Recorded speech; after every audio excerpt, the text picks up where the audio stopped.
Sarah. Thank you so much for spending the time with us today and for calling in. Really appreciate it. Yeah, thank you so much for having me. So, one thing that we were talking about was the impact of COVID and how COVID had, for you, definitely Mm. changed your life and the way that you kind of went about things.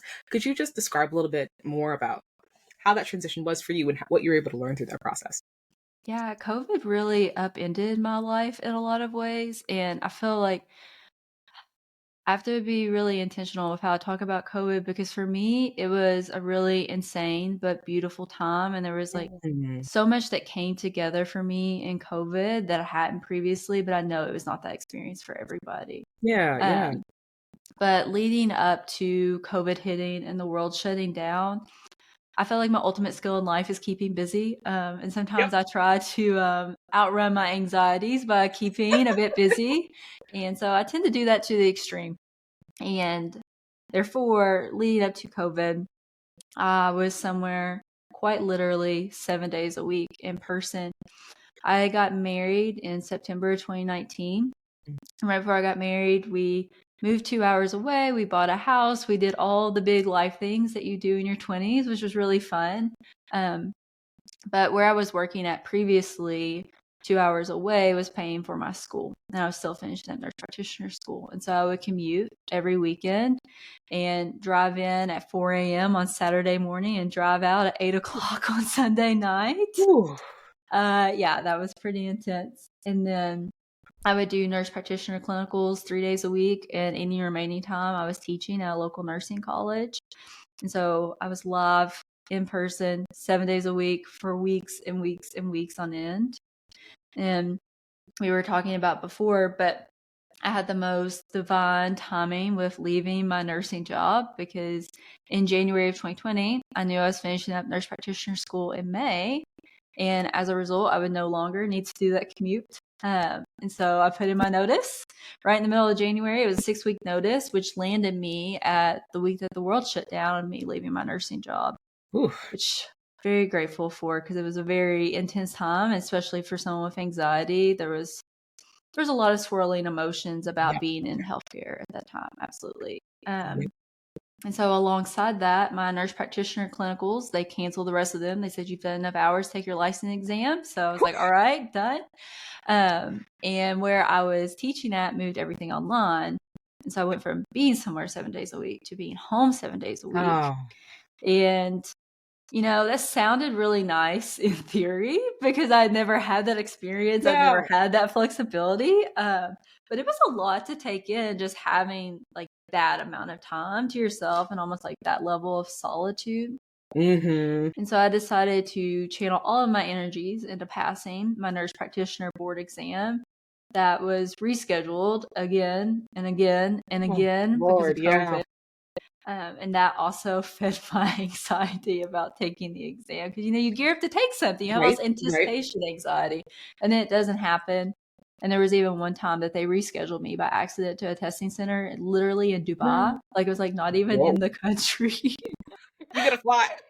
Yeah, I was like, but really though, I was like, especially flying during COVID, like really now, yeah. But I ended up passing my nurse practitioner exam in May of 2020, and I started my business right after. And my life has never been the same in all the best ways. It's Thanks for just walking through that because what I find really interesting is no matter what's going on in the world or life, it's funny how things are thrown your way in the exact way you need them to be thrown so that you could Yes. do something else. And so Yeah. the way you were talking about your story, how you were in person 7 days a week to nothing.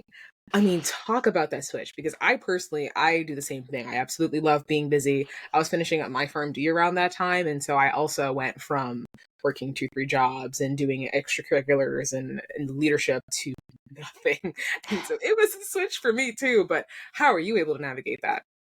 I really leaned into my mental health journey then. I mean, I was already doing it before, but like I started taking 5-mile walks every day because I had the ability to do that. And I'd never had that Yeah, before. And that was really cool. But I really leaned into my business in that time and I kind of recreated busyness for myself yeah, yeah. inadvertently. Um, so I feel like it's been almost 5 years now since I started my business, and I'm finally at a point where I can kind of rest a bit more, and Yeah. I'm able to like have that journey for myself. But I really, during COVID, I just recreated the busyness with my business, but I loved it so much. Like it didn't feel the same Yeah. as the year I had lived before, if that makes sense. Like Oh my I gosh. was so passionate, so excited, and everything with my business. So essentially what my business does and did is it is helping you prepare to take your nurse practitioner exam.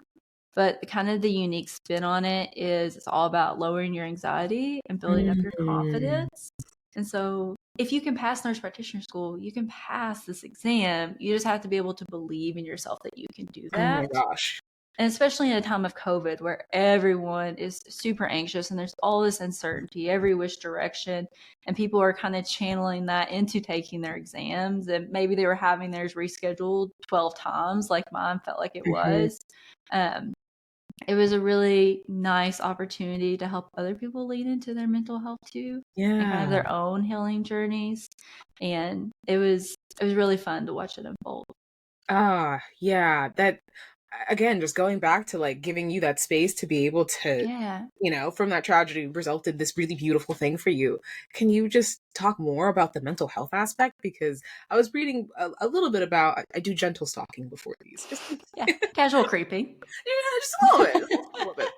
And so I saw something where you'd mentioned you had a panic attack and how that affected you. But would you be able to just talk more about your journey and how it inspired you to make this?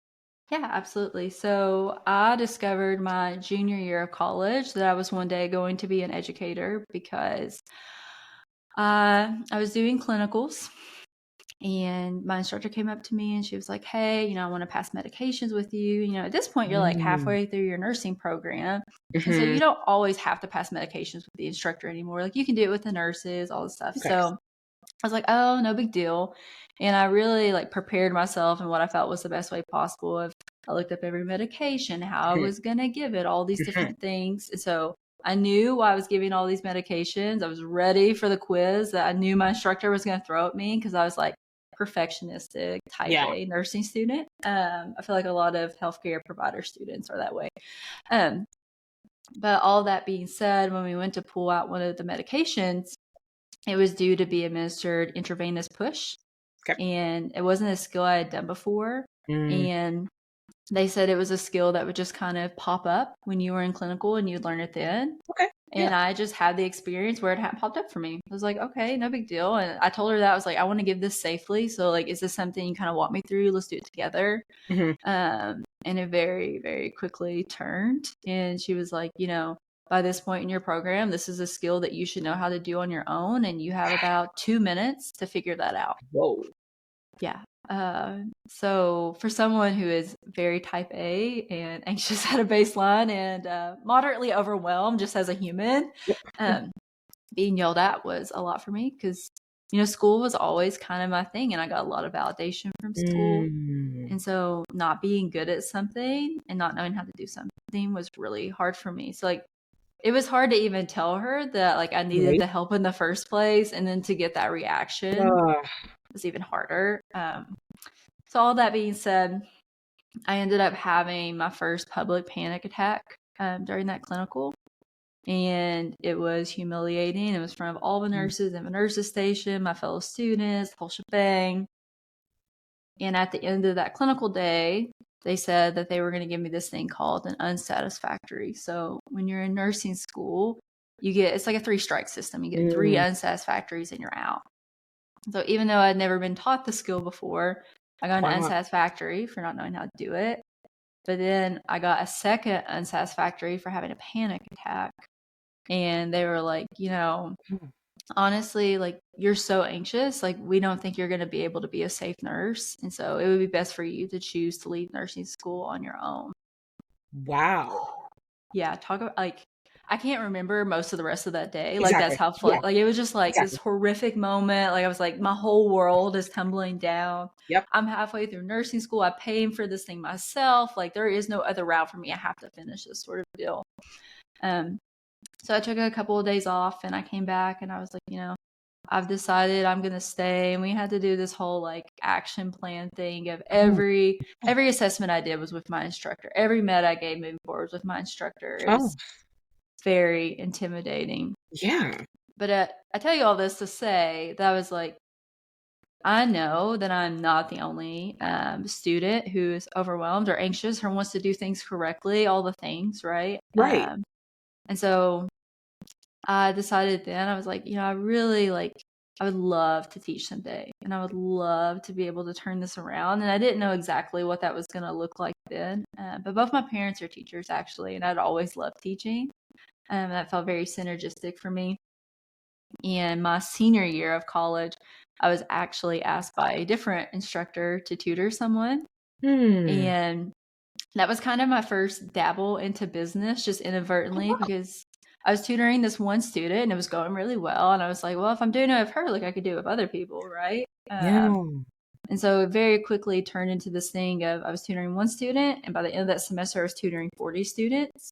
Wow. And I was making my own schedule, and I had so much more flexibility, and like it was Yeah. different, right? It was totally different.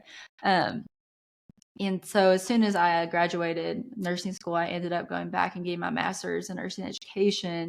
And Hmm. then immediately after that, I went back to be a nurse practitioner because I love learning and I love teaching. And I was like, even if I never use my nurse practitioner degree, I think it's going to make me a better educator. So Yeah. my employer paid for it. Why not? Ah, there's so much there that I personally relate to. Painfully, being fully candid, I remember when I was in my last year of pharmacy Ooh, school, we also do something. We could do clinicals, but we do it for the entire year. wow. And so I will never forget. I was at Walgreens and I was literally community practice has always been something that personally terrified me because I knew I was more business focused. Like Yeah. I wanted to be in the industry and they were therapeutic areas that I find fascinating, but not like that in the clinic, just in that setting. But I remember my preceptor at the time did not think I was doing well. Every single time I walked in, I felt the panic and I could barely even say my own name. And I remember her calling me and I was in like the middle of the toy section looking at Dora. And she was like, "Do you think you're passing this rotation right now?" And it's like, I Oh my God. guess not. Thanks for the clue. Right. You know? And what really sucked was during that time, it was like I had no other free periods. So if I failed, I wouldn't get my degree in time. Like I would have had to Yeah. be held back. So it just takes one instructor to Just really one. dash so much So confidence that hard. you build up for 6 years, or in your case, like Hmm. 4+ years. It's just, I painfully relate. That's why I brought that up. I painfully relate. But so then taking that, then how has that shaped how you educate your students? When I was working like live and in person and teaching at this local nursing college here in Louisville, it was so fun for me to work with the foundation students in particular, like the students Mm. who are doing their fundamentals, the students who have never spoken to a patient in their lives and are scared to Yeah, death. They're like, how do I just say yeah, my first name? right. Um, and I think of this one student in particular all the time who she very much was, I don't even know what my name is anymore. Like when Yep, she walked yep. in the patient room, she's like, I'm not comfortable doing my physical assessment because that's obviously one of your fundamental skills that you learned in that first semester. And so me and her, when it was my turn to do an assessment with her, we would take a couple of laps first. So we would walk the unit together and we would kind of like walk through the process of Mm, how are you going to do this assessment? And you just like tell me verbally how you're going to do this and build up your comfort here. And then we can yeah. do it in the room together. And we've already built this rapport with one another before we ever take the step in the room. And so, you've got a buddy in the room with you. And I think that is very much my approach to teaching all the way around. Like, it doesn't have to be this big, scary thing. Like, I am your age still, essentially. Like, some of the students I taught, there was one clinical rotation I taught where my youngest student was 10 years older than me. I was like Wow. 23 years old teaching students, which Yeah. feels kind of crazy in some Right. respects. Um, but I just love teaching so much and it so intuitively came to me. Um, but all that being said, I just really like, I look at my students as humans. I feel like sometimes when we get into this instructor role, like we look at our students like they're robots and they can just automatically do things on command. And sometimes we can give them directives and they can do things on command. And sometimes they just need like a little extra compassion and grace and leniency. Mm-hmm. Um, and students really, really appreciated that. And that same student who I walked laps with, part of why I think about her so much is she came into a clinical rotation one time and she was obviously not herself, like was very distressed. And I was like Oh, a okay. little overwhelmed, to be honest. Like, you all right? Like, what's going on here? It was 2 hours into the clinical before she finally told me, like, my house burned down last night. And I was too Whoa. afraid not to come to clinical because I thought the school would throw me out. Like, not me as an instructor throwing her out, but you only get so many opportunities to miss all this stuff. And that is very much the culture of nursing Yes. schools in a lot of ways. And not all of them are that way. Um, but that level of intimidation, I just like, I don't think it has to be there in nursing education.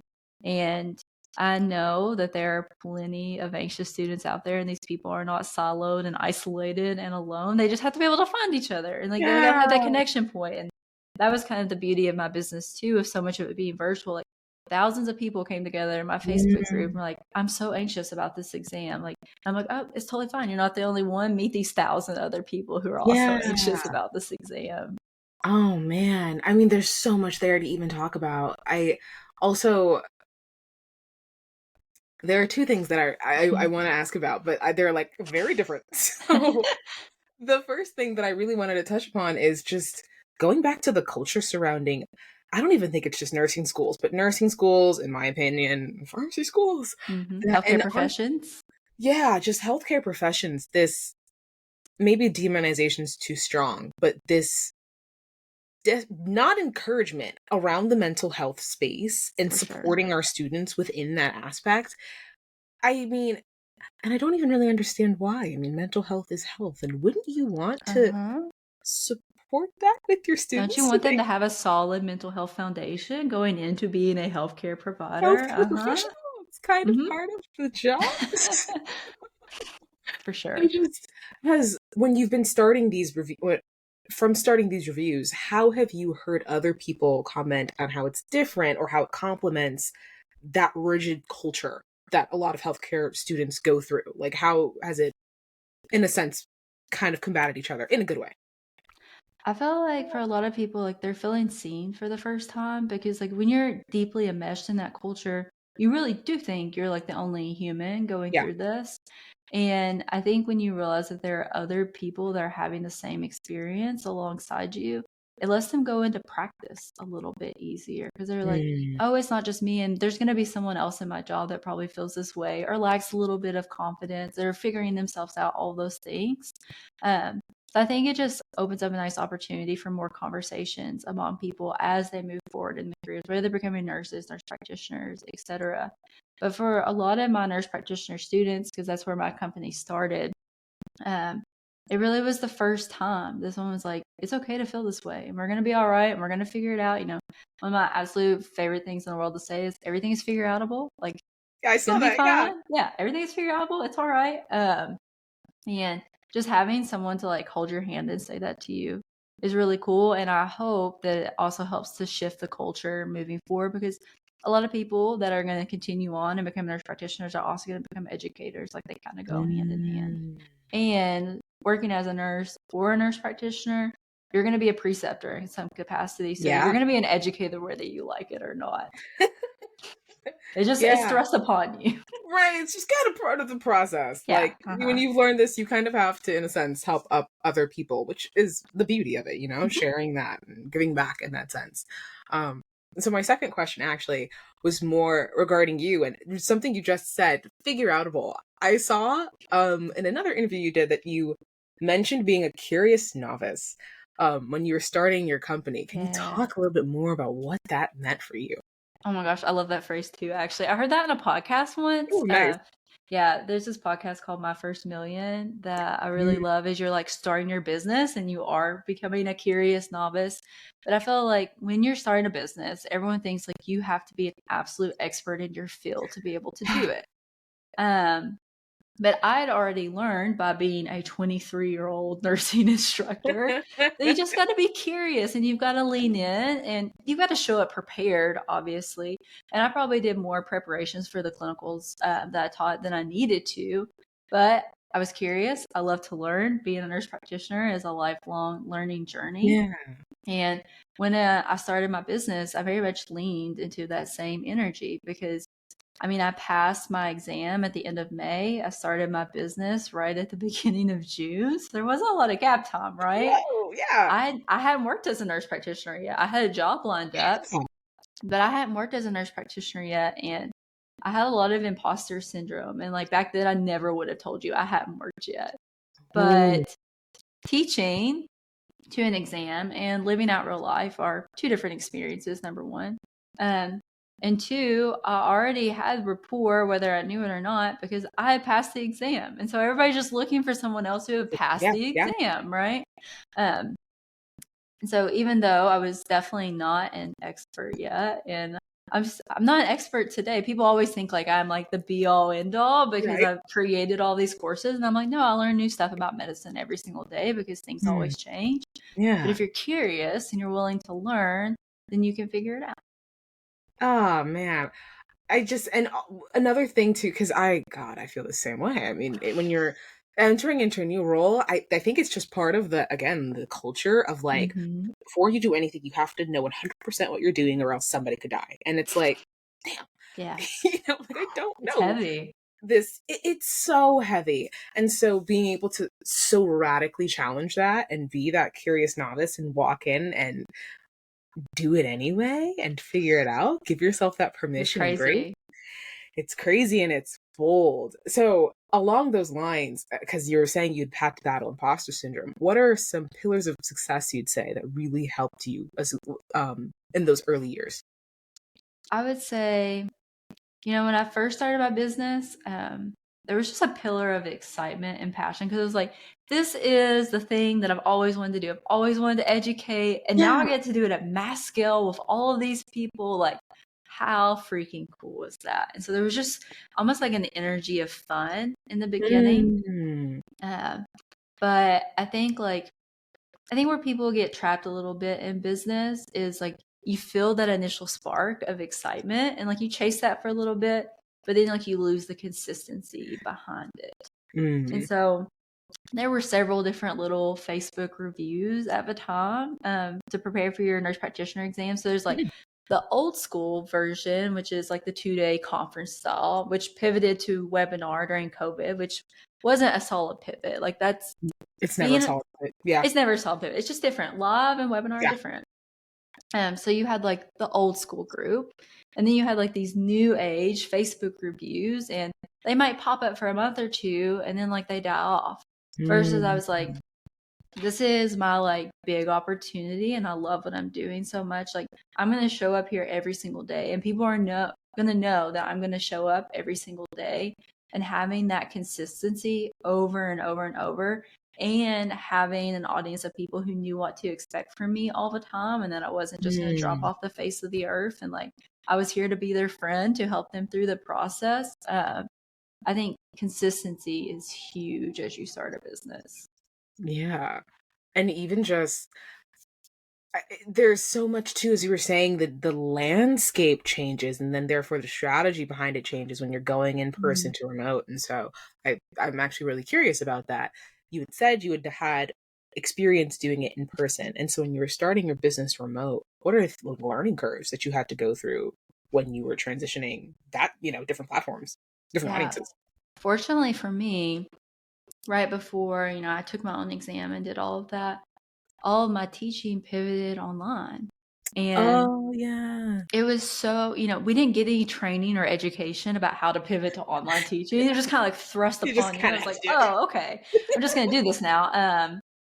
But me being me as a human, I was like, this has to be a meaningful experience for my students because they're Mm. one day going to be a nurse out in the real world. It's not going to be this virtual patient. And I actually lived the full circle of that because when I gave birth to my daughter, one of my past students who I'd had in a Zoom clinical was my OB nurse. And I Whoa. was like, oh, hello.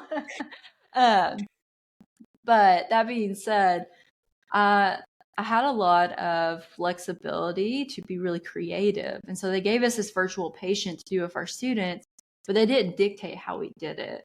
And so like some people would just like sign on Zoom and be like, here's your patient, I'll see you in 6 hours. But I was Woo. like, here's the diagnosis of the patient we're going to be seeing today. So let's have a conversation about that first before you go into this virtual experience online. And so not only would we kind of have a breakdown before, but I would create like mini quizzes for them and handouts and different ways to keep Mm, them engaged. And so some of my students, I'm sure, hated that. They really right? just wanted to like log in once and log back in 6 hours later. But I also had a lot of students who really, really appreciated that level of effort in their education when everything was so crazy and so uncertain. But that really set me up for success when I went to create the courses Mm. for my business. And the way that I structured the course was, instead of being a lecture style, it was very much almost like a conversation, even though it was recorded. So it'd be like, what does stage 1 hypertension look like? Like, what is the blood pressure cutoff for that? And then I would pause so you could answer at home. Oh, wow. Yeah. So the goal was you build up your confidence along the way because you Oh, were answering at wow. home. Yeah. Yeah. Yeah. So it was totally different feel. But because I had already practiced that with my virtual students I was teaching, it translated really well. That's nice. I've never, and I don't mean this negatively, but it reminds me of like Dora the Explorer when she's like, Yeah, exactly. It's exactly what it's like. But that's so cute because there's a reason why Dora is so successful. Like she Uh-huh. paused and like let the viewer like really engage. That is, I've never heard of it done in this sense. That makes a lot of sense. Oh wow. So in doing that, I'm really curious too. As part of being a nurse, naturally you're going to be working with care teams. So it's not going to be just you and you're like going through these patients, but also just navigating what it means to have conversations with other healthcare professionals and bring in your expertise and bounce off of Yeah. theirs. Is there an element to that that you bring into the reviews, or how does that naturally prop up? Is that an anxiety that your students have brought to you? It is definitely an anxiety that they have, but it's kind of multi-layered when you're a nurse practitioner because it's so varied where you might end Right. up working. And so actually the job that I had lined up after school, it was in this really rural practice, literally like out in like the midst of farmland. But I was going to be the only nurse practitioner who worked in that Ooh, office. And like some days I would have been solo and some days I would have been with a PA. Um, yeah. and so that's really intimidating, right? Like to Oh, think about being alone. But then when you're working as a nurse practitioner, like you're always in communication with doing referrals and specialists and being able to like have those conversations and present yourself in the right way. And so a lot of times what we talk about as you move past like passing your exam is, how do you have the confidence in yourself to now have those conversations? You have the knowledge, you do have the confidence in the fact that you passed the exam, right? mhm. So now how do you make that translate forward? And a lot of that comes with experience and time, of course, and just practice along the way. But I will say there is a nice part of being a nurse practitioner because you've been a nurse first. And so being Mm, a nurse, not only have you figured out how to build rapport with patients, so that part's easier, but you've worked as part of an interdisciplinary team. And so even though like mm, as a nurse, you're kind of following the orders, you're not setting the orders like you are as a nurse practitioner, you at least have that initial experience of working within a team dynamic and figuring out how that you best communicate. But it is a little bit different, and that's kind of like the finesse and what takes practice. Um, and I know we haven't talked yet about my daughter, but it was interesting for me as a nurse practitioner when my daughter was born and we were in the hospital to figure out, how was I going to communicate as a mom and a nurse ooh, practitioner to my daughter's healthcare team. And that was a ooh. very interesting dynamic to try to figure out for myself and our family. But Oh, I'm so curious. If you don't mind, like, could you talk more about that? yeah, Because I can only imagine being a new mom, and then also it's not just the fact that there are strangers handling your baby, but you know how mm, your baby should be handled because you're a mom and you've done yes, that. So just yes. navigating that, how was that Uh-huh. like for you? It was incredibly complex, and it's something I'm really passionate about moving forward, is helping other parents figure out how to advocate for themselves and their children in the hospital, because especially if you have no medical background, and Yeah. my husband was a semi truck driver, so he had no medical basis at all, and he helped me build my business, and that was really Oh, fun. yeah. But when we lived in the hospital for a while, like that was a brand new experience for him. and like trying to figure out like where do you intervene, where do you step in.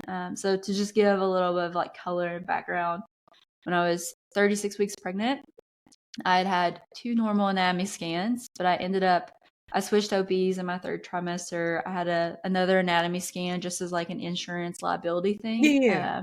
And we found out my daughter was going to have 4 different heart defects. And so, Oh, yeah, our lives upended very quickly. And it was a really interesting juxtaposition in my life because in June of 2022, I sold my former business, and I still mhm. work within it today as their chief nursing officer, but I sold into a bigger chest prep company. And in July, we found out Meadow was going to be sick. And then in August, the first week of August, I gave birth. And so Oh my I gosh. rode like the highest high of my life selling my business. Yeah. And then I rode the lowest low of my life, unexpectedly having a sick baby. And so the first week of her life was when she had her first open heart surgery. She was just 6 days old. Um, and we were incredibly fortunate in that experience because we were kind of prepared for the worst. And so when Oh, things went better than the worst, we were like, oh my, oh, deep breath, like we're all right, yeah. we're hanging in there. Um, and really where I had to figure out myself as part of the healthcare team was in our interstage time is what they call it. And Mm. so when you have a baby with tetralogy of Fallot, they put in a patch at birth, if you want to think of it that way.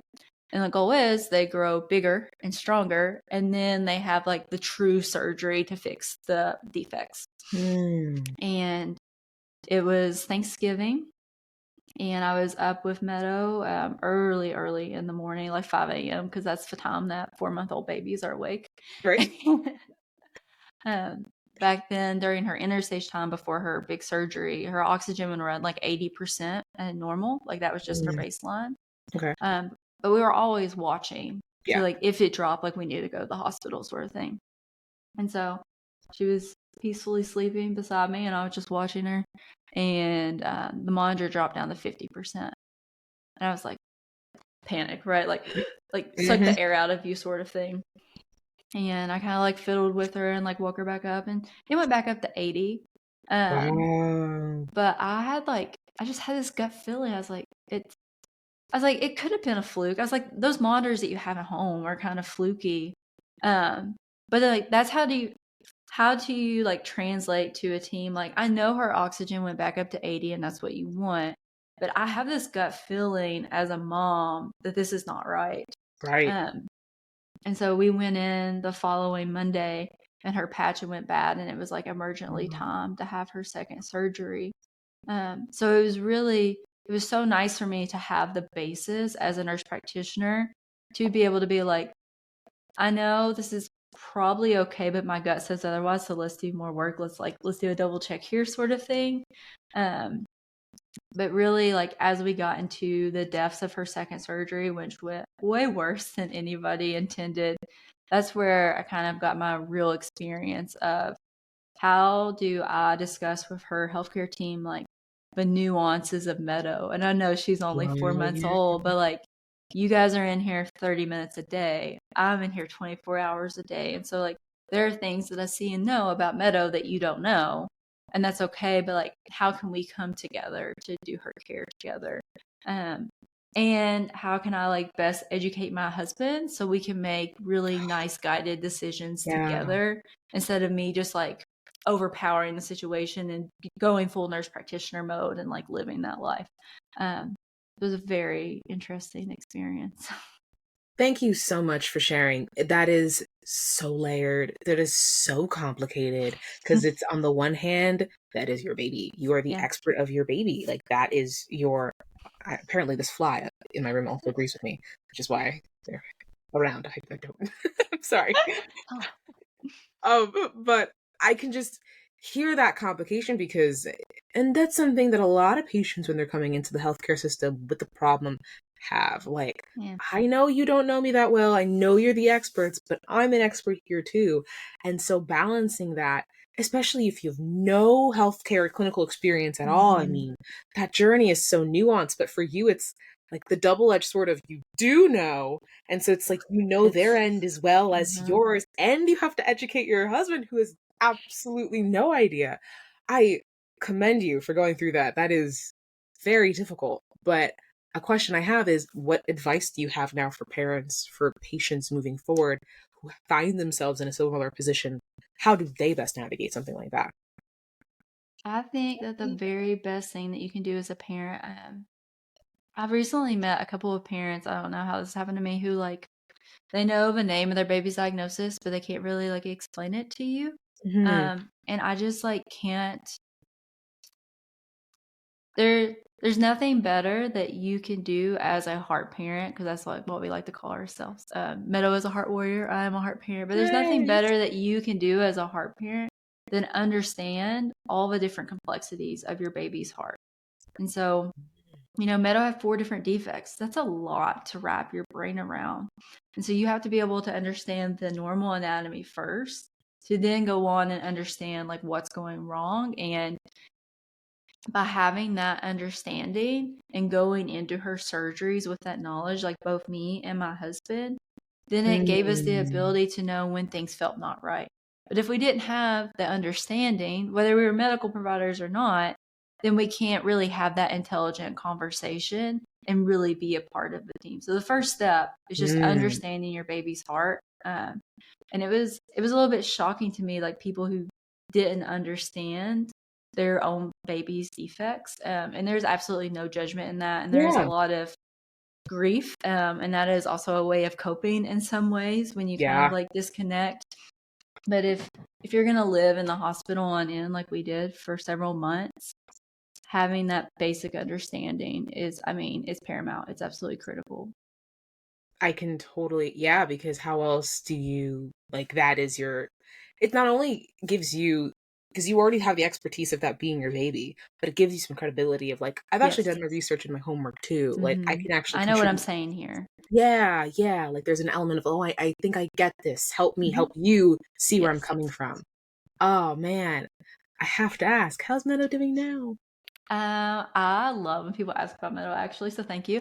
Meadow is the healthiest she has ever been. She is so much fun. She just turned 2 in August, Yay. and she was a little bit behind physically for a bit. And I find oftentimes that kids flip flop. So if they're behind physically, they're ahead verbally, and vice versa. Ah. And so we're already having like full conversations, even Oh, though like nice. she's a fresh 2. And it is so much fun to get insight into her little brain and watch her grow and watch her get stronger too. Because a Ah, lot of, when you're having a major chest surgery like that, you're losing core strength. So even we take like so much joy in like her just climbing up on a playset, because like that's a big deal for your core strength. That's a big deal for yeah. her. And so I feel like we appreciate everything at a different level too, which is really, really nice.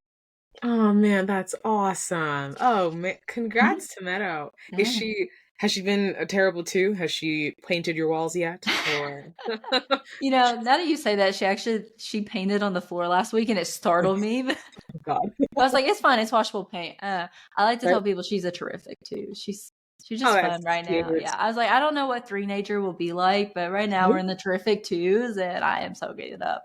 Oh, that's nice. I have a very distinct memory of when my younger brother was born and he was 2. One minute the wall was fine. The next See, it's funny how that goes. Hmm. there were rainbows, there were animals, and it's like how did you do that? That's Yeah, amazing. that's always my fear with scissors. I'm like, please stay far away from Oh my scissors, god. cutting hair. That's my memory of my sister, was her cutting her hair. Oh my gosh, no. Yeah, I was like, Yeah. oh, well. And they don't even know. They're just like, I'm just being fun. I know, I'm just having so much fun, but it doesn't grow back that Yeah, fast. like, well, mom, it's still Yeah. zigzag. Like, what's going on? That's so fun.